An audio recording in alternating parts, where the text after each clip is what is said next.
তো আজকে তো আমাদের মোটামুটি শেষ ক্লাস। এখন আমরা কিছু দূর একটু এক্সামের কোশ্চেন টোশ্চেন আলোচনা করব। স্কোরিং টোরিং এগুলা দেখে মোটামুটি ক্লাস শেষ করে দিব। বেশি সময় আশা করি লাগবে না। তো আপনারা একটু খাতা কলম নেন এবং একটু নোট ডাউন করেন।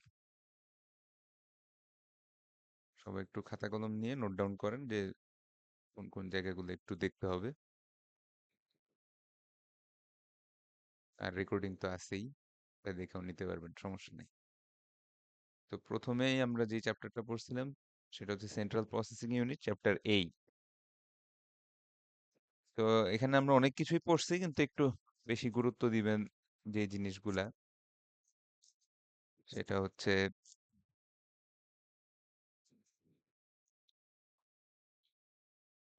আপনাদের কুইজে একটা প্রশ্ন আসছিল না, স্ট্যাক সিপিইউ অর্গানাইজেশনের ইনস্ট্রাকশন লেখো। কুইজে একটা প্রশ্ন আসছিল না?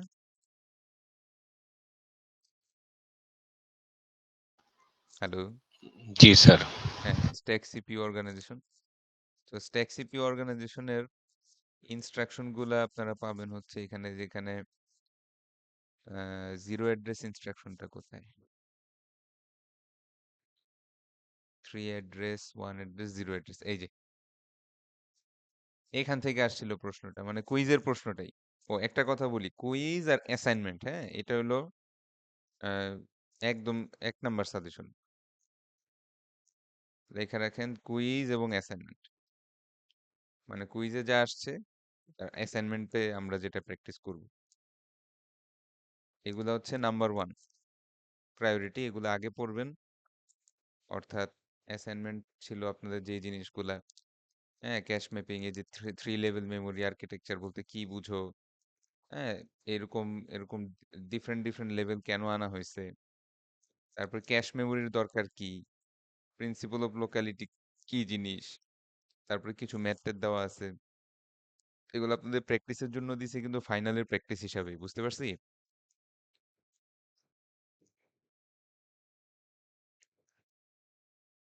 হুম, শুনতে পাচ্ছেন? জি স্যার। হ্যাঁ, তো এই কোশ্চেন গুলা, কুইজের কোশ্চেন গুলা, হ্যাঁ, যেগুলা ক্লাসে প্র্যাকটিস করাইছি, এগুলা হচ্ছে একেবারে নাম্বার 1 সাজেশন। এগুলা যাতে কোনোভাবেই আপনার প্র্যাকটিস মানে না করে যান। এখন আসবে না হয়তো, ফিগার টিগার চেঞ্জ আসবে হয়তো, এখানে সেট অ্যাসোসিয়েটিভ লেখা আছে হয়তো অ্যাসোসিয়েটিভ আসবে। সব ধরনের ম্যাথই তো করাইছে, আমাদের কুইজে আবার অ্যাসোসিয়েটিভ আসছে, অথবা ডাইরেক্ট ম্যাপিংও আসতে পারে। কোনো ঠিক ঠিকানা নাই এই জিনিসগুলো। যেমন এই যে এখানে দেখেন ক্যাশ, হ্যাঁ, ও কি বললো, ক্যাশের মিস রেট হচ্ছে 20%। তার মানে কি? তার মানে সে যদি 100টা ওয়ার্ড খুঁজে, 80টা ওয়ার্ডই সে ক্যাশে পায়, কিন্তু 20টা ওয়ার্ড ক্যাশে পায় না। তো আমরা আমরা কি জানি যে যদি ক্যাশ মেমোরির ক্ষেত্রে হিসাবটা হয়, হ্যাঁ, ধরেন ক্যাশ মেমোরির ক্ষেত্রে, হ্যাঁ, 80%, 80% মানে কি 0.8 না? 80% মানে কি 80/100 না? জি। হ্যাঁ, 80/100 মানে তো হচ্ছে 0.8। তার মানে 80% অফ দ্য টাইম আসলে আপনি আহ, এই ক্যাশেই পাওয়া যাচ্ছেন। তার মানে 80% অফ দ্য টাইম এই এই এই 5 ন্যানো সেকেন্ড সময়ই লাগবে। ঠিক আছে? 20% টাইমে আপনি প্রথমে ইয়াতে যাবে, প্রাইমারি মেমোরি থেকে অ্যাক্সেস করবে, তারপরে প্রাইমারি মেমোরি থেকে আবার ক্যাশে ট্রান্সফার হবে। তো এই ক্ষেত্রে এই দুইটা টাইম একটু যোগ যাচ্ছে, কারণ এখানে প্রাইমারি মেমোরি টাইম কত দেওয়া, বা মেইন মেমোরি প্রাইমারি মেমোরি একই কথা, তাই না? মেইন মেমোরি প্রাইমারি মেমোরিতে একই জিনিস। সো ওর জন্য 50 ন্যানো সেকেন্ড, আর এদিকে ক্যাশে আবার ট্রান্সফারের জন্য 5 ন্যানো সেকেন্ড। বুঝতে পারছি? 20% মিস রেট, 20% মানে হচ্ছে 0.2, হ্যাঁ, 20/100। বুঝতে পারছি যে 0.2 মানে কি? শুনতে পাচ্ছেন? জি। এটা কি বুঝতে পারছেন আমি কি বলতেছি? কারণ ক্যাশ ক্যাশ যদি মিস হয়, হ্যাঁ, অর্থাৎ সিপিইউ, হ্যাঁ, সিপিইউ যখন কোনো একটা ওয়ার্ড খুঁজে সে সবার আগে ক্যাশে যায়, সবার আগে ক্যাশে আসে। এখানে যদি না পায় তখন কিন্তু সে আবার প্রাইমারি মেমোরির সাথেও কিন্তু কানেক্টেড। ধরেন এটা মেইন মেমোরি, এটা হচ্ছে আমাদের মেইন মেমোরি। তার কিন্তু দুই দিকেই লাইন আছে, ক্যাশের সাথেও লাইন আছে, মেইন মেমোরির সাথেও লাইন আছে। সে যদি ক্যাশে জাস্ট ইন কেস ওয়ার্ডটা না পায়, তখন সে কিন্তু প্রাইমারি মেমোরি থেকেও ডাটা নিতে পারে, বাট সেই ক্ষেত্রে সময়টা একটু বেশি লাগে। আবার এই ডাটাটা পাস করে দেওয়ার পর আবার কি হয়, যেই ওয়ার্ডগুলা হ্যাঁ সিপিইউ ডিমান্ড করতেছে, সেই ওয়ার্ডগুলা কাছাকাছি ওয়ার্ডই তো এর পরে চাইবে। এই জন্য করা হয় কি, মেন মেমোরি থেকে ওই কাছাকাছি ওয়ার্ডগুলো আবার ক্যাশে নিয়ে আসা হয়। এগুলো আমরা পড়ছি না স্যাররা, ক্লাসে পড়ছিলাম না এগুলা? হ্যালো, একটু কথা বলেন, নাইলে তো বুঝতে জি পারতেছি স্যার। না যে হ্যাঁ আগাবো কিনা। কিন্তু জি এই স্যার। জিনিস কিন্তু পেজ ফল্টের জন্য সত্যি না। কারণ পেজ ফল্ট, ধরেন এই ম্যাথটা এখানে সে বলতেছে 40% পেজ ফল্ট। হ্যাঁ, 40% সময়, তার মানে হচ্ছে আপনার 60% অফ দ্য টাইম, ঠিক আছে, 60% মানে কি 0.6, ওই পর্যন্ত সে প্রাইমারি মেমোরি থেকে অ্যাক্সেস করতেছে। ঠিক আছে, ভালো কথা, সমস্যা নাই, 50 ন্যানো সেকেন্ড, ঠিক আছে। কিন্তু এই 40% অফ দ্য টাইম, ঠিক আছে, 40% অফ দ্য টাইম আপনার এটা কিন্তু আর ওই যে ইয়া হবে না। এখানে একটা ফিক্সড অ্যামাউন্ট অফ টাইম সময় লাগবে পেজ সার্ভিস ফল্ট। হ্যাঁ, পেজ ফল্টের জন্য যে সার্ভিস টাইমটা, এটা ফিক্সড অ্যামাউন্টে লাগবে। কারণ সিপিইউ যখন একটা ওয়ার্ড প্রাইমারি মেমোরিতে খুঁজে পাইলো না, এখন সে ভুলেও কখনো অক্সিলারি মেমোরিতে যাবে না। সে ভুলেও অক্সিলারি মেমোরিতে কোনো লাইন নেই, দেখবেন যে সিপিইউর সাথে প্রাইমারি মেমোরি লাইন আছে, কারণ এটা মেইন মেমোরি। কিন্তু সিপিইউর সাথে অক্সিলারি মেমোরি কোনো লাইন নেই, কারণ এটা এত পরিমাণ স্লো, এখান থেকে সে ভুলেও ডাটা অ্যাক্সেস করবে না। তো এইটুকু সময় একটু বন্ধই থাকবে, আপনার প্রোগ্রামটা এইটুকু সময় বন্ধই থাকবে 40% টাইম। এটা ফিক্সড অ্যামাউন্ট অফ সময় লাগবে, 500 ন্যানো সেকেন্ড। বুঝতে পারছি? দুইজনের কিন্তু ম্যাথটা সেম না, সো গুলাই ফেলেন না। আর এদিকে এগুলো তো বুঝেনি, পেজ রিপ্লেসমেন্ট অ্যালগোরিদম, এগুলা কি জিনিস। তো সবার আগে হচ্ছে আমাদের কুইজ অ্যাসাইনমেন্ট। হ্যাঁ, কারণ অ্যাসাইনমেন্টটা দিছি হচ্ছে যাতে আমাদের মোটামুটি, এগুলো সবই যে আসবে তা না, কিছু আসতে পারে, কিছু নাও আসতে পারে, অন্য ম্যাথও আসতে পারে, বাট আশা করা যায় এখান থেকেই মোটামুটি কাছাকাছি আসবে। ঠিক আছে, অনেক কিছুই আসবে। তাহলে 1 নাম্বার সাজেশন কি? কুইজ হ্যাঁ, কুইজ অ্যাসাইনমেন্ট। কুইজ আর হচ্ছে অ্যাসাইনমেন্ট। হ্যাঁ, এটা আমি দিছি আপনাদের প্র্যাকটিসের জন্য, হ্যাঁ, যাতে আপনারা প্লাস অ্যাসাইনমেন্টের নাম্বারটা আমি অন্য কাজেও ইউজ করি। ধরেন কোনো একটা স্টুডেন্টের একটা গ্রেড কম আসতেছে 2-1 মার্ক, কিংবা একটা কি বলে আপনার ফেল চলে আসতেছে, তো সেই ক্ষেত্রে 4-5 মার্ক বাড়াইতে হবে। তো সেক্ষেত্রেও আমি অনেক সময় এটা ইউজ করি। যদিও আপনারা আমার সাথে যেটা করছেন এটা একটু পরে বলতেছি, কুইজের ক্ষেত্রে, কুইজের ব্যাপারে একটু পরে বলি।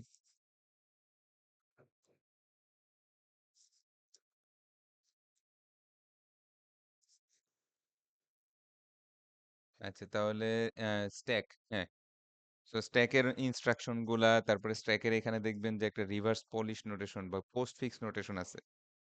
হুম, পোস্ট ফিক্স নোটেশন আছে, এই যে ইনফিক্স, প্রিফিক্স, পোস্ট ফিক্স।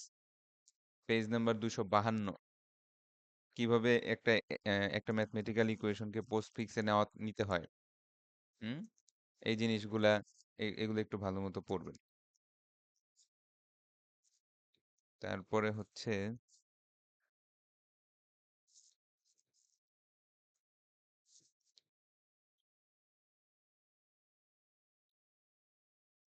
হ্যাঁ, অ্যাড্রেসিং মোড। তো অ্যাড্রেসিং মোডটা মূলত কি কাজে ইউজ করা হয়, কারণ আমাদের যখন একটা ইনস্ট্রাকশন থাকে, হ্যাঁ, ধরেন আমাদের একটা ইনস্ট্রাকশন আছে, তো এই ইনস্ট্রাকশন গুলোর মধ্যে অনেকগুলো পার্ট থাকে, যেমন কোনো কোনো পার্টে থাকে অপকোড, হ্যাঁ, কোনো কোনো পার্টে থাকে আহ, আপনার কি বলে যে অ্যাড্রেসিং মোডের যে বিট গুলা, অ্যাড্রেসিং মোডের যে বিট গুলা, অ্যাড্রেসিং মোডের কিছু বিটস থাকে, এক বিট থাকতে পারে, একাধিক বিটও থাকতে পারে। আমরা যেমন মিড টার্মের আগে যখন সিঙ্গেল অ্যাকুমুলেটর অর্গানাইজেশন পড়ছিলাম, এখানে জাস্ট একটা বিট ছিল ডাইরেক্ট বা ইনডাইরেক্ট অ্যাড্রেস বোঝানোর জন্য, বাট বাস্তবে এখানে আরো বেশি সংখ্যক বিটও থাকতে পারে। তো এই জায়গাটার নাম কি? Address field. এই জায়গাটার নাম হচ্ছে অ্যাড্রেস ফিল্ড। এখন সমস্যা হচ্ছে এই অ্যাড্রেস ফিল্ডের মধ্যে যে সবসময় অ্যাড্রেসই আসবে তা না। কখনো কখনো ডাইরেক্ট অপারেন্ড চলে আসে, কখনো কখনো ইনডাইরেক্ট অ্যাড্রেস আসে। তার মানে ওই অ্যাড্রেসে গেলে সেটার মধ্যে আবার আরেকটা অ্যাড্রেস পাবো, সেই অ্যাড্রেসটাই হবে আমার অপারেন্ডের অ্যাড্রেস, এফেক্টিভ অ্যাড্রেস। তো মূলত এফেক্টিভ অ্যাড্রেস খুঁজে পাওয়ার জন্যই অ্যাড্রেসিং মোডের বিটগুলা ইউজ হয়। তো এখানে একটু বেশি গুরুত্ব দিয়ে পড়বেন যেগুলা, সেগুলো হচ্ছে immediate mode 262, immediate mode, register indirect mode 262, আর এদিকে ডাইরেক্ট ইনডাইরেক্ট তো আমরা আগের থেকেই পারি মিড টার্মে। আর রিলেটিভ অ্যাড্রেসের মধ্যে index addressing mode, base addressing mode, অর্থাৎ 263 এবং 64। এটার একটা অলরেডি আপনাদের কুইজে আসছে, আসছে না? ইন্ডেক্স অ্যাড্রেসিং মোড থেকে পরীক্ষা আসছিল না? হ্যালো? জি স্যার। হ্যাঁ, মনে আছে? ইন্ডেক্স অ্যাড্রেসিং মোড মানে কি? ইন্ডেক্স অ্যাড্রেসিং মোড মানে হচ্ছে আপনার যে টোটাল ইনস্ট্রাকশন, এই অ্যাড্রেস ফিল্ডটা, এই অ্যাড্রেস ফিল্ডটার মধ্যে আসবে হলো একটা অ্যারের, ধরেন এটা একটা অ্যারে, আরেকটা বক্স নেই, আরেকটা বক্স নেই অন্য কালারের, ধরেন এটা একটা অ্যারে এবং এটার মধ্যে বেশ কিছু ডাটা আছে, ধরেন 1 2 10 -5 6 এরকম, আর ইন্ডেক্স নাম্বার আছে 0 1 2 3 4। আরেকটা রেজিস্টার থাকবে, এটার নাম হবে ইন্ডেক্স রেজিস্টার। ইন্ডেক্স রেজিস্টার এখানে থাকবে হচ্ছে একটা ডিসপ্লেসমেন্ট বা ইন্ডেক্স নাম্বার, যেমন কথার কথা -5টা পেতে যাচ্ছি, তো -5টা এখান থেকে কত দূরে, 1 ঘর 2 ঘর 3 ঘর, 3 ইন্ডেক্স দূরে। এই প্রথমটা যে অ্যাড্রেস, ধরেন কোনো একটা কত কত সংখ্যার অ্যাড্রেস, সেইটা দেওয়া থাকবে হচ্ছে আপনার অ্যাড্রেস ফিল্ডে। আপনার ইনস্ট্রাকশনের অ্যাড্রেস ফিল্ড যে অংশটুকু আছে সেটার মধ্যে ওই অ্যাড্রেসটা দেওয়া থাকবে, আর এটা কত দূরে অবস্থিত এটা দেওয়া থাকবে হচ্ছে ইন্ডেক্স রেজিস্টারে। সেইখান থেকে আমরা কি করতে পারবো, ফার্স্টে প্রথম অ্যাড্রেসটা আসবো, এরপরে এখান থেকে কয় ঘর যেতে হবে, সেই এত ঘর, ধরেন 3 ঘর সামনে গেলাম, -5 পেয়ে যাবো। এটা হচ্ছে ইন্ডেক্স রেজিস্টারের কাহিনী। বেজ রেজিস্টারের কাহিনী কি? বেজ রেজিস্টারের ক্ষেত্রে আবার, আচ্ছা কেউ না আসছে আগে, ঢুকাইনি ক্লাসে, কই ছিলাম? তো বেজ রেজিস্টারের ক্ষেত্রে আবার কাহিনী কি, বেজ রেজিস্টারে অ্যাড্রেস ফিল্ডে একটা ডিসপ্লেসমেন্ট আসে। বেজ রেজিস্টারে অ্যাড্রেস ফিল্ডে আসবে হচ্ছে একটা ডিসপ্লেসমেন্ট।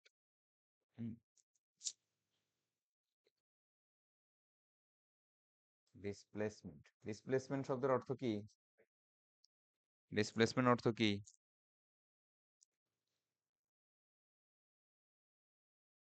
হ্যাঁ, কে বলতে পারবেন? ডিসপ্লেসমেন্ট মানে হচ্ছে দূরত্ব, দূরত্ব। আর এই বেজ রেজিস্টারের ভিতরে একটা অ্যাড্রেস পাবেন, ঠিক আছে, একটা মেমোরি অ্যাড্রেস পাবেন। এটার মধ্যে একটা মেমোরি অ্যাড্রেস, মেমোরির একটা কোনো ফিজিক্যাল মেমোরি অ্যাড্রেস এখানে আসবে, এটার সাথে এই ডিসপ্লেসমেন্টটা যোগ দিবেন। যোগ দিলে আপনি বুঝতে পারবেন যে আমার এই বেজ রেজিস্টার থেকে কত ঘর দূরে এই পরের অপারেন্ডটা পাওয়া যাবে। অনেক ক্ষেত্রেই আমরা সরাসরি মেমোরি অ্যাড্রেস দেই না, আমরা দূরত্ব দিয়ে দেই। এটার রিজনটা হচ্ছে যে আমার এই প্রোগ্রামটা ধরেন একবার কোনো কারণে মাল্টি প্রোগ্রামিং এনভায়রনমেন্টে, যেটা হয় প্রোগ্রাম একবার প্রাইমারি মেমোরিতে ঢুকে আবার প্রাইমারি মেমোরি থেকে বের হয়ে যায়, আবার ঢুকে আবার বের হয়ে যায়।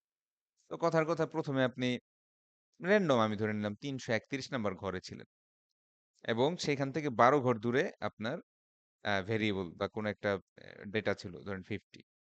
তো এরপরে আপনাকে বের করে দিল, বের করে দেওয়ার পর আপনি আবার ঢুকলেন, প্রাইমারি মেমোরিতে আবার ঢুকলেন, কারণ আপনার এই যে অপারেটিং সিস্টেম কোর্স করবেন মনে হয় নেক্সট সেমিস্টারে, তখন একটা বড় অংশই হচ্ছে এই যে সিপিইউ শিডিউলিং অ্যালগরিদম। এই শিডিউলিং অ্যালগরিদম মানেই হচ্ছে একটা প্রসেস আসবে আবার বের হয়ে যাবে, প্রসেস আসবে আবার বের হয়ে যাবে। এটা লজিকের উপরেই এই অ্যালগরিদম গুলো ডেভেলপ করা। তারপরে বড় অংশ মানে একটা হিউজ পড়াই হচ্ছে সিপিইউ শিডিউলিং অ্যালগরিদম। তো সেইখানে দেখবেন যে একটা একটা প্রোগ্রাম বের হয় আবার ঢুকে, বের হয় আবার ঢুকে। তো এরপরে আমি আবার ঢুকলাম, তো there is no guarantee যে এই ৩৩১ নাম্বার ঘরে আমি আবার ঢুকবো। হইতে পারে আমি এবার ১,০০০ তম ঘরে ঢুকলাম। সো যেই ঘরেই ঢুকি না কেন সেখান থেকে ১২ ঘর সামনে আগাবো। আমার ডেটাটা পাওয়া যাবে। এইভাবে যদি আপনি অ্যাড্রেসিং করতে চান তখন এই বেজ রেজিস্টার ইউজ করতে হয়। বেজ রেজিস্টারের মধ্যে সব বেজ অ্যাড্রেসটা আসে যেটা বারবার চেঞ্জ হয়। হ্যাঁ? আর এরপরে ডিসপ্লেসমেন্টটা সবসময় আপনি পাবেন ইনস্ট্রাকশনে যে আচ্ছা এখন যেই বেজ রেজিস্টার আছে এর থেকে ১০ ঘর সামনে যাও, এর থেকে ২০ ঘর সামনে যাও, এর থেকে ২০০ ঘর সামনে যাও। তাইলে তুমি পরের অপারেন্ডটা খুঁজে পাবা। ঠিক আছে? এখন আমি প্রোগ্রাম রিলোকেশন যতবারই করি না কেন does not matter. So addressing mode বলতে কি বুঝায় আর কয়েকটা অ্যাড্রেসিং মোড আমরা বললাম। এখানে আরো অনেক কিছু আছে। অটো ইনক্রিমেন্ট, অটো ডিক্রিমেন্ট, অ্যা ইমপ্লাইড হ্যান-ত্যান আছে। বাট আমরা আমি যে কটা বলছি, হ্যাঁ? বুঝতে পারছেন? এখানে নিউমেরিক্যাল এক্সাম্পলটাও দেখতে পারেন। ২৬৫ এখানে এটা দেখলে আরো ক্লিয়ার হবে। যে আসলে অ্যাড্রেসিং মোড বলতে কি বোঝায়। কারণ এখানে গুণে, গুণে দেখাচ্ছে তো। কত ঘর যোগ করতে হবে, কত ঘর বিয়োগ করতে হবে। আ এটাও দেখতে পারেন। ২৬২, ৬৫, 265 নিউমেরিক্যাল এক্সাম্পল। আচ্ছা। আর কি, কি পড়ছি? আর তো হচ্ছে ক্যাশিং তো এটা তো জানেনই অলরেডি। এটা কি ক্যাশিং কি এখানে পড়ছিলাম? না, এটা তো আমরা মেমোরি ম্যানেজমেন্ট চ্যাপ্টারে পড়ছিলাম। চ্যাপ্টার ১২, ৯,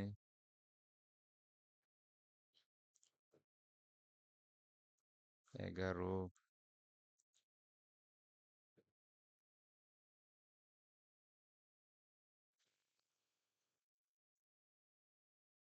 ১১।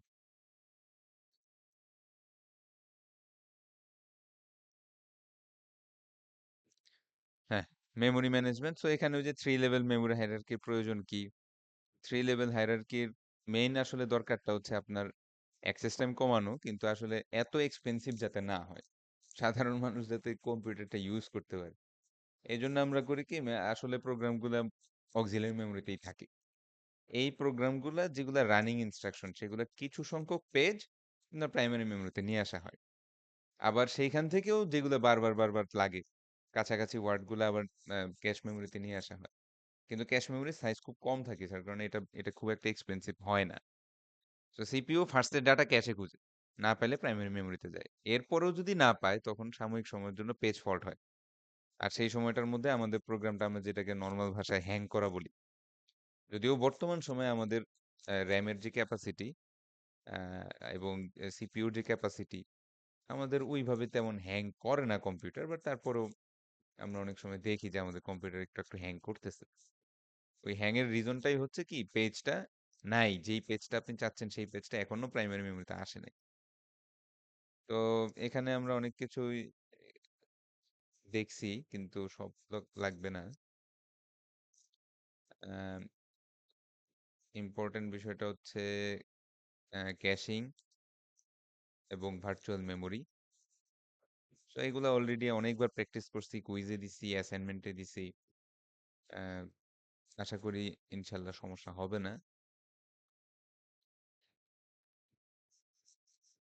তো এই মোটামুটি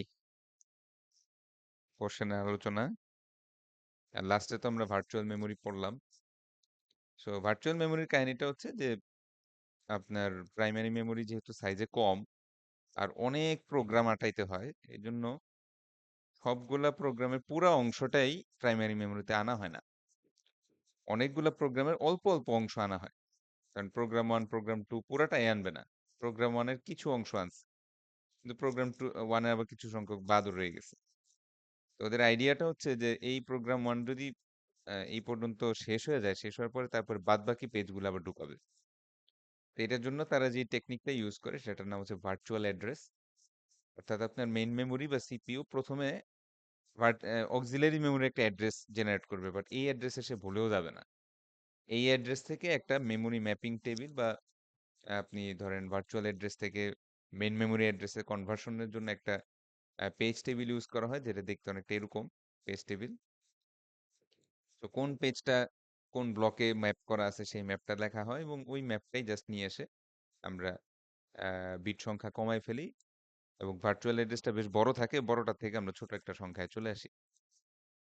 এইভাবে আমাদের কি হয়, আমাদের তখন মেইন মেমোরিতেই একটা অ্যাড্রেস পাওয়া যায়। অর্থাৎ আপনার কম্পিউটার জেনারেট করতেছে, ইনস্ট্রাকশনের মধ্যে আসতেছে একটা অক্সিলারি মেমোরি অ্যাড্রেস, কিন্তু এটাকে আপনি পেজ টেবিলের ভিতর থেকে ঘুরে আপনি একটা ফিজিক্যাল অ্যাড্রেস জেনারেট করে ফেলবেন। এরপরে দেখবেন ওই ফিজিক্যাল অ্যাড্রেসের ভিতরেই ওয়ার্ডটা রয়ে গেছে। যদি না পায়, যদি এরকম ফাঁকা ফাঁকা পায়, যদি অ্যাকচুয়ালি অ্যাড্রেস না পায়, সেই ক্ষেত্রেই পেজ ফল্টের ব্যাপারটা আসে। সো পেজ ফল্ট কি জিনিস, ক্যাশ মিস কি জিনিস, এগুলো আমরা অলরেডি জানি এবং আহ, ইয়ে আছে। আর পেজের রিপ্লেসমেন্টের যেটা বিষয়, সেটা হচ্ছে আমার এই মেমোরিটা যদি ফিল্ড আপ থাকে, কারণ এখানে আমাদের মেমোরিতে 4টা ব্লক, 4টা ব্লকেই ফিল্ড আপ। এখন নতুন একটা পেজ আমি ডিমান্ড করলাম, ওই পেজটা আসলো, এই 4 জনের একজনকে তো রিপ্লেস করবে।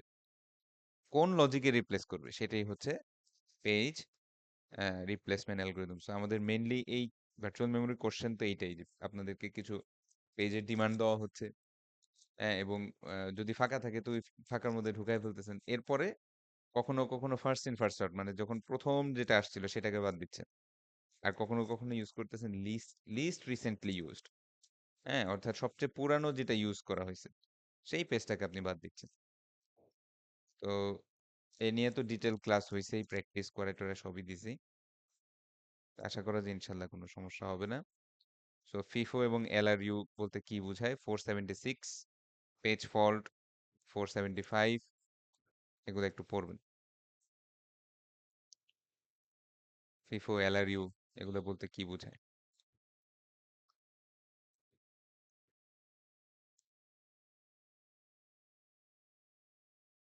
ঠিক আছে?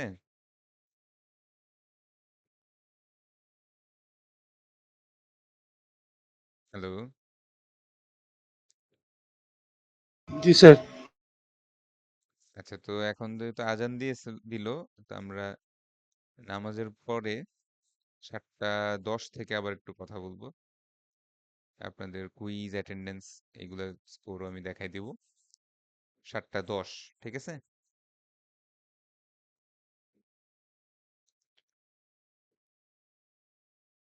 আপনারা কি নোট করতে পারছেন আমি যেগুলো যেগুলো বলছি? হ্যালো, স্যাররা কি নোট করতে পারছেন? না স্যার। পারেন নাই? আচ্ছা, যাই হোক, পরে আমি ভিডিওটা দিয়ে দিব, দ্রুতই দিয়ে দিব, যাতে রেকর্ডিং দেখে দেখে নোটটা করে নিতে পারেন। ঠিক আছে, আমরা নামাজটা পড়ে আসি।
হ্যালো, শুনতে পাচ্ছেন?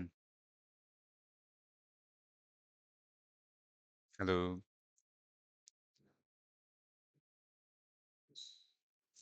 জি স্যার, শুনতেছি।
হ্যালো, আমি কাজ করে নিব।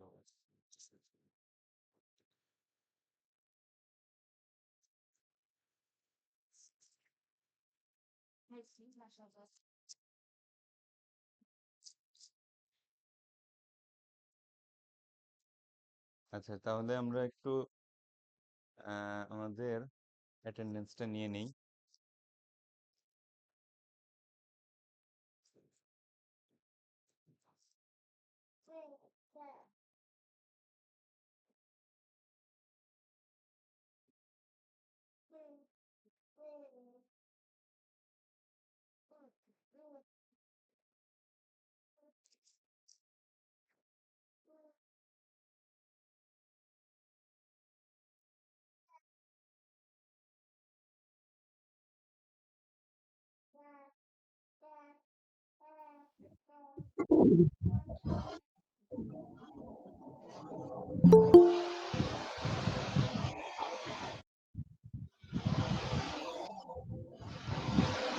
অনুকূল কুমার ঘোষ, Present, sir. আব্দুল্লাহ সায়েম, অপু সরকার, Present, sir. আম্বিয়া Khatun, Mohammad Jane Alam, yes sir. Omar Faruk, Yes, sir. Rimon Hossain, Tanvir Alam, Kawsar Ali, Sakhawat Hossain Raju,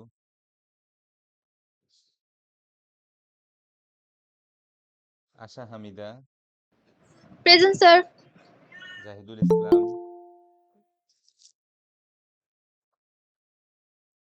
Zahidul Islam, Ishtiaq Uddin, Abdullah Noman, Abdul Matin, Mehedi Hasan, Rakibul Hasan, Iqbal, Present, sir. ইতি Akter, Present, sir. Mohiuddin,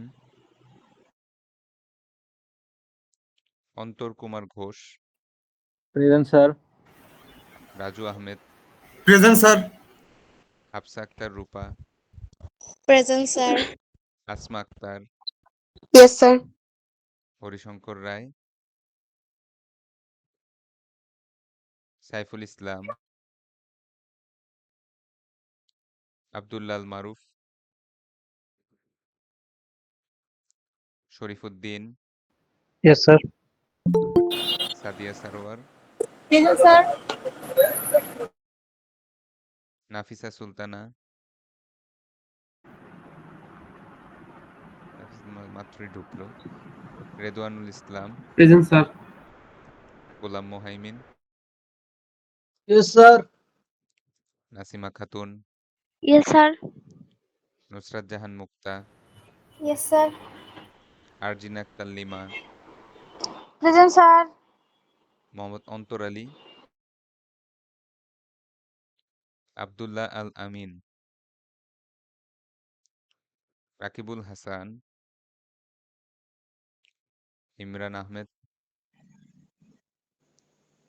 MD Roni, Present, sir. Mohammad Sajjad Hossain, Mohammad Nazmul Huda, Present, sir. MD Shakil, Yes, sir. Junayedul Islam, Imrul Hasan, Tanjibul Alam, Sajib Islam, Nahid Ahmed Jihan, MD Mithun Ali. আচ্ছা, আগে কেউ ছিল এরকম? স্যার একদম ফার্স্টে 8049 8049 আব্দুল্লাহ খান। হ্যাঁ, আর আমি কেউ? ক্লাসে ছিলাম। Double sir zero four five 0065 আম্বিয়া, তারপর 0065 কাউসার আলী 0065 কাউসার আলী। আর কেউ আগে ছিল এরকম নাম? স্যার ইমরুল হাসান শুরুতে ছিল। ইমরুল হাসান না? ইমরুল নাম না অন্য কিছু না? ইমরুল। স্যার 277 হ্যাঁ দিছি, 277 দিছি। আর কেউ? স্যার সজীব ইসলাম। সজীব ইসলাম। আর কেউ?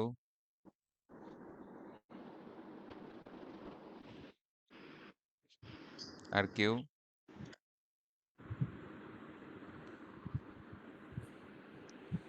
নাম নাম দেখে মনে পড়ে কেউ আরো ছিল?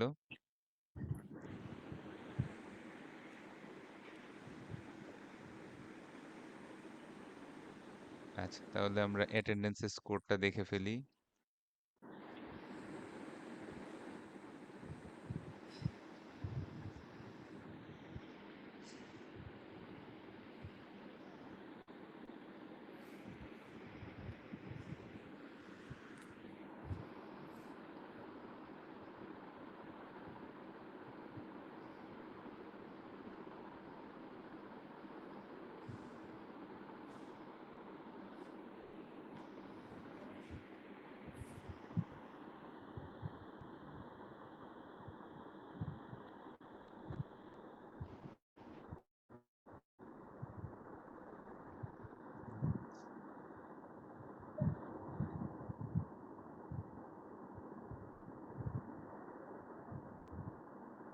হুম। দেখা যাচ্ছে নামের পাশে অ্যাটেন্ডেন্স স্কোর? দেখতে পাচ্ছেন সবাই? জি স্যার। আচ্ছা, আমি আস্তে আস্তে স্ক্রোল করি, আপনারা দেখতে থাকেন।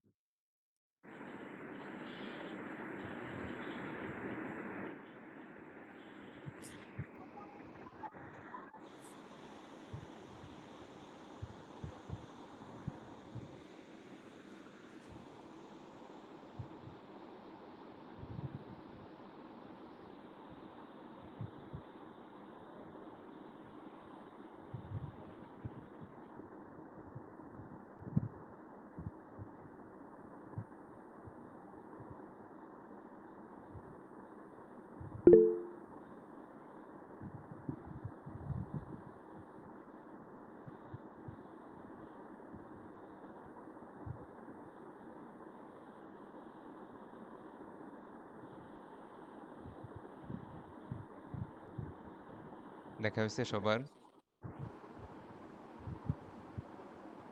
স্যার উপরে একটু। উপরে? জি স্যার। কি কি নাম বলেন? কাউসার আলী। কাউসার। 7 7। স্যার আমি তো অনেকগুলো ক্লাসে ছিলাম স্যার, আমার অ্যাটেন্ডেন্স 0 আসছে স্যার। কোন নাম কি স্যারের? স্যার মাঝখানে একদিন আমি আব্দুল্লাহ। প্রেজেন্ট দিতে পারি নাই স্যার।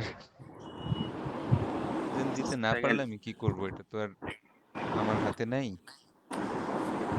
আমি তো সবসময় অ্যাটেন্ডেন্স দেই এবং এই যে এইভাবে জিজ্ঞেস করেও দেই। তাই না? জি স্যার। এখন আপনারা না থাকতে পারলে তো আমার কিছু করার নাই। স্যার আমি আব্দুল ফার্স্টে আল দেই, সাইম স্যার। তারপরে অন্যদেরকেও জিজ্ঞেস করি যে ছিল কিনা বা কেউ মিস গেছে কিনা। ক্লাসের একদম শেষের থেকে আমি অ্যাটেন্ডেন্স নেই। আমার দিক থেকে তো আমি কোনো রেসপন্সিবিলিটি ফাঁকি দেই না। এখন আপনি যদি ক্লাসে না থাকেন, একটা অনলাইন ক্লাসে ইয়েস স্যার বলার মতো যদি ধৈর্য না থাকে, আমার কিছু করার নাই। বুঝতে পারছি? স্যার আমার একটা কোশ্চেন ছিল স্যার। জি স্যার, বলেন। স্যার এই যে আমার অ্যাটেন্ডেন্স জিরো আসছে স্যার, আমি তো অনেকগুলো প্রেজেন্ট দিয়েছি স্যার, এরপরও জিরো কেন আপনি কি আসছে? প্রেজেন্ট দিছেন? আমি প্রেজেন্ট বাটনে চাপ দিছি? জি জি স্যার জি। তাহলে তো এরকম হবে না। আজকে তো প্রেজেন্ট দিলাম, এর আগে অনেকগুলো ক্লাসে দিলাম স্যার, তাও জিরো আসলো কেন এটা বুঝতেছি না। এই যে 30F না? স্যার আইডিটা বলেন তো। স্যার 8049। 8049 আব্দুল আল সাইম। না, অন্যদের তো এরকম হয় নাই, আপনার কেন হবে? আমি তো অনলাইন ক্লাস একটাও মিস করিনি, তাহলে আমার তো এমন কেন রেড সবগুলা? আপনারটা একটু ছোট করি। 0192 নাফিসা সুলতানা।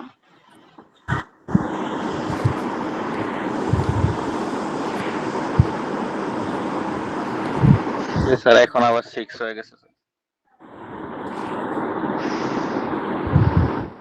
এটাই না আমরা? জারুল 30F। জি স্যার। স্যার এখন আমার অ্যাটেন্ডেন্স 6 দেখাচ্ছে, তখন 0 দেখাচ্ছিল। স্যার আমার তো একটু তাহলে কি আমি ওয়েব দেখবেন প্রোগ্রামিং ঠিক আছে এরটা কিনা? দেখাই দিলাম? বোধহয়। মনে হয় ওয়েব মেবি প্রোগ্রামিং স্যার। এরটা দেখাই ফেলছি। আচ্ছা আচ্ছা, সরি সরি। আচ্ছা তাহলে এখন আবার ঠিক বড় করে আছে দিচ্ছি। স্যার। আবার বড় করে দিচ্ছি।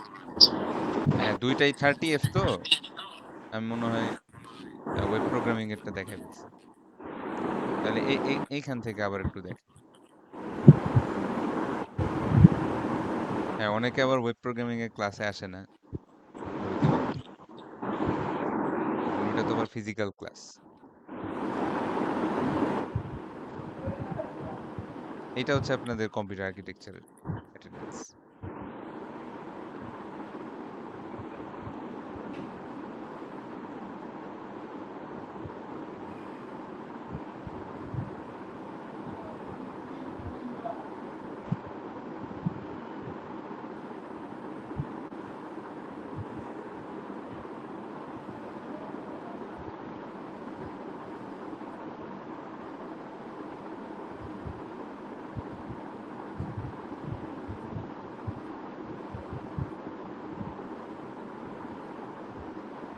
ঠিক আছে?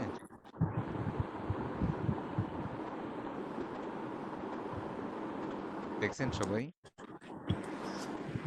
জি স্যার। আমি মনে হয় ভুল করে ওই ওয়েব প্রোগ্রামিং এ 30F দেখে ওখানে টিপ দিয়ে দিছি। আচ্ছা, আর থাকলো হচ্ছে আমাদের কুইজের মার্ক। কুইজের মার্ক হচ্ছে ক্লাসরুমে দিয়ে দিছি না কুইজের মার্ক? জি স্যার।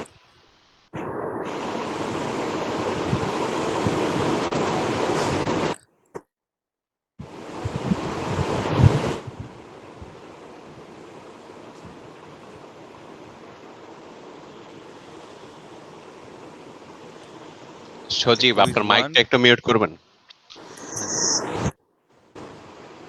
আচ্ছা আমি করে দিচ্ছি।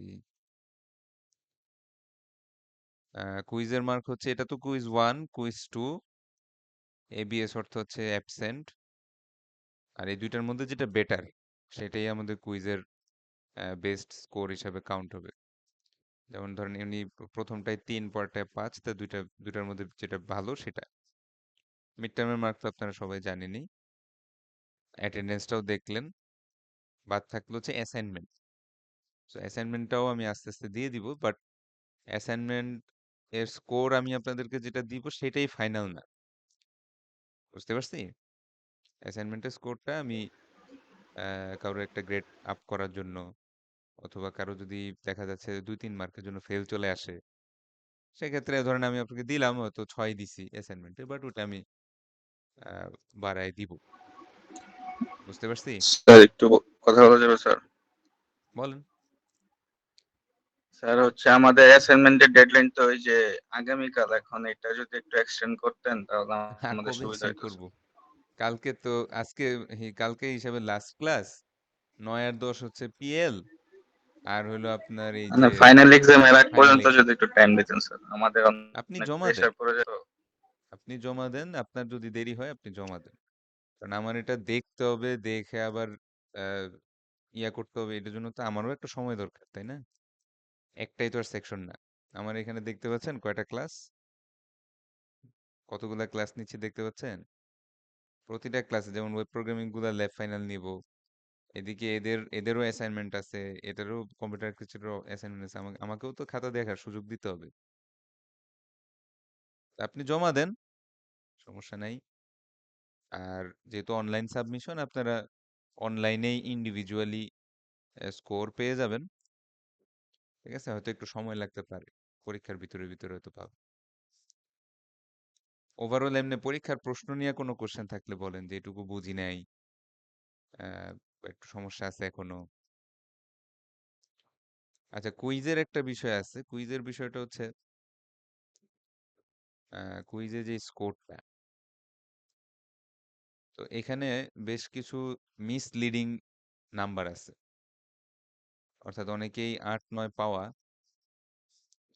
কিন্তু তারা যে কাজটা করছেন সেটা হচ্ছে, আমি লাস্ট ক্লাসে আপনাদের যখন কুইজটা দেই তখন কোনো একজন স্টুডেন্ট আমাকে বলছিল যে স্যার আমার কোডে একটু প্রবলেম, একটু দেখে দেন। তো ওনার এই কোডটা দেখতে গিয়ে আমি আর পরীক্ষার হলে গার্ড দিইনি। এটার ফলশ্রুতিতে যেটা হয়েছে, আপনারা প্রায় সবাই চ্যাট জিপিটি দিয়ে লিখছেন কুইজের অ্যান্সারগুলো। তো যার কারণে নাম্বার আমি কমাই নাই, কিন্তু আমার ক্ষেত্রে ব্যাপারটা হচ্ছে আমি প্রায় 20 থেকে 25টা খাতা একই লেখা পাইছি, এবং এটা দিয়ে আমার ইভালুয়েট করার কোনো ওয়েই নেই যেটা আপনি অ্যাকচুয়ালি পারেন নাকি চ্যাট জিপিটি থেকে লিখছেন। ইনফ্যাক্ট 2-3 জন খাতায় চ্যাট জিপিটির মার্কআপ পর্যন্ত লিখে ফেলছে। মার্কআপ বুঝেন? আপনাদের যে মার্কআপ ল্যাঙ্গুয়েজ পড়াই, এইচটিএমএল। ধরেন কথার কথা, আমি যদি চ্যাট জিপিটিটা খুলি এবং আপনাদের কুইজের যে কোশ্চেনটা আছে, সেই কোশ্চেনটাই ধরেন আমি দিয়ে দিই, ফিজিক্যাল ক্লাস, এই কোশ্চেনটাই আমি জাস্ট খালি কপি করে আমি যদি চ্যাট জিপিটিতে বসাই,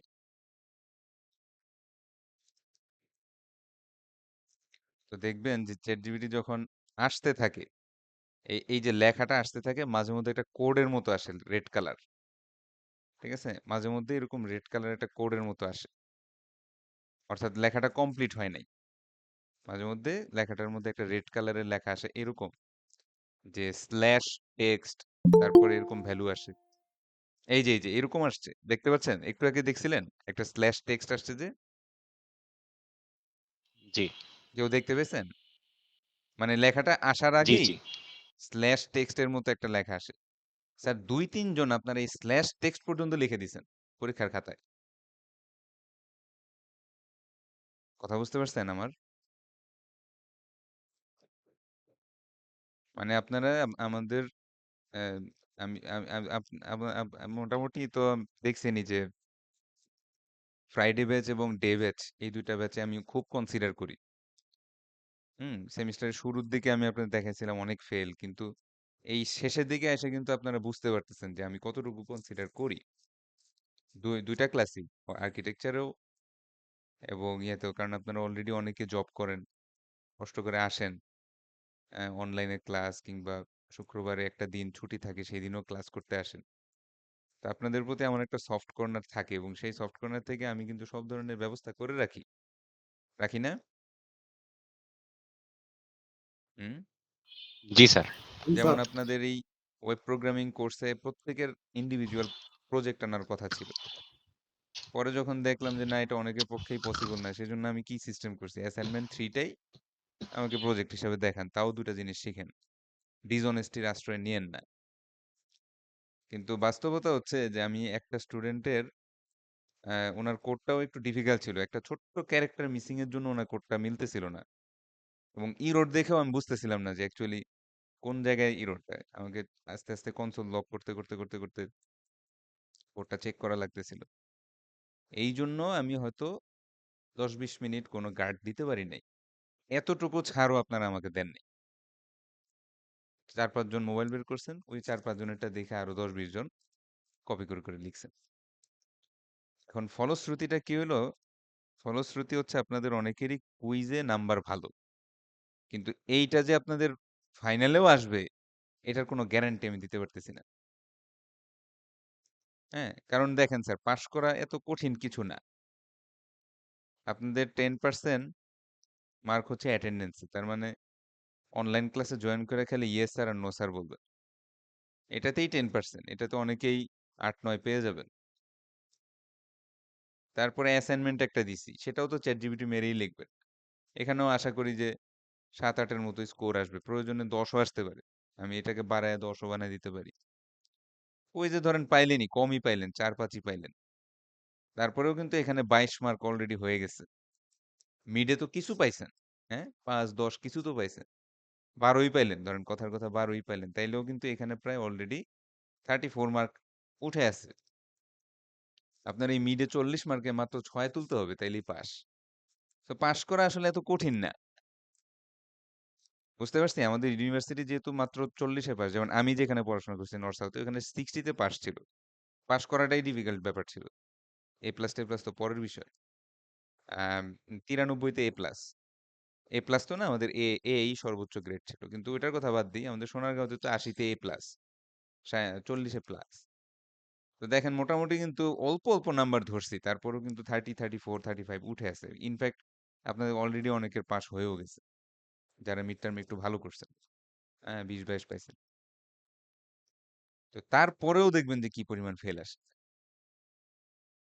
কথা বুঝছি? সো ওই ফেল গুলার ব্যাপারে আমার কিছুই করার নাই। কারণ আপনারা যেহেতু আমাকে এতটুকু কনসিডার করেন নাই যে স্যার ১০ টা মিনিটের জন্য একটু কারো কোড দেখতেছে। আমি তো আর অন্য কোনো কাজে নাই।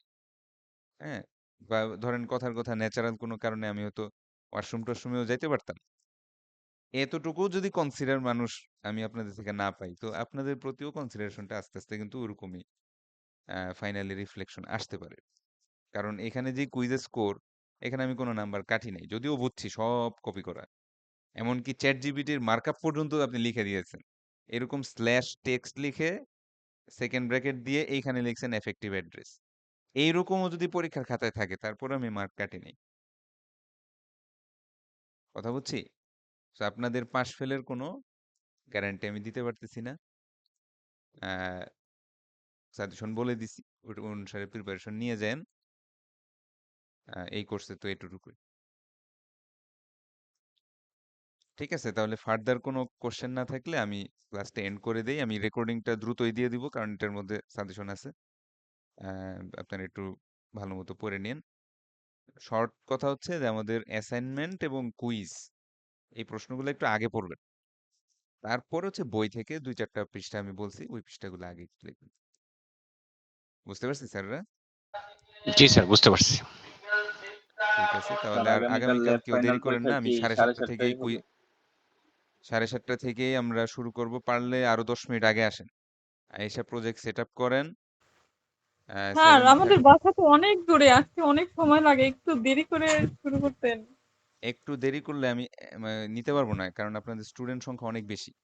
৪৬ টা স্টুডেন্ট। স্যার যদি সকাল সকাল ৪টাও বাসা থেকে বের হই, তাও তো ইউনিভার্সিটি পাবো না ৭:৩০ দিকে। আমার কথা কি বুঝেন নাই? আপনাদের 7:30 তে ক্লাস। ঠিক না? এটা তো আর আমি সেট করে দেই নাই। আমি সেট করছি? স্যার আমাদের ভার্সিটিটা একদম 7:30 তেই ওপেন করে, তার আগে হচ্ছে আমরা আসেন কখন না, পৌঁছে আসেন। আমি বলতেছি দেরি করেন দাঁড়ায় না। থাকতে হবে। কারণ আপনারা মোস্টলি ৯টার পরে আসেন অনেকে। কথা বুঝছেন? আমি তো আপনাকে বলি নাই। আপনাকে আমি সবসময় ক্লাসে দেখি। ঠিক আছে? এইরকমই হোক, সমস্যা নাই। কথা বুঝেন নাই? আমি তো নরমালিও আপনাদের ক্লাস ৮টার আগে শুরু করি নাই। কখনো শুরু করছি? হুম? কখনো ৮টার আগে আমি লেকচার শুরু করছি? কিন্তু অ্যাকচুয়ালি স্টুডেন্টরা আসে কখন? ৯টার পরে আসে। এটা এরকম করেন না, যেহেতু ফাইনাল এক্সাম, চেষ্টা করেন যে 7:30 বা এই সময়ের কাছাকাছি চলে আসতে।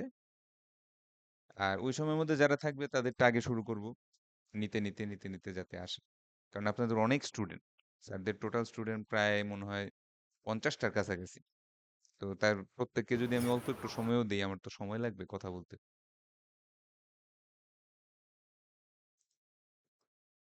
ঠিক আছে? জি স্যার। ওকে, তাহলে কোনো কোশ্চেন, কনফিউশন কোনো বিষয়ে? ঠিক আছে স্যার, আমি ক্লাসটা এন্ড করে দিই, আমার একটা ক্লাস আছে তো।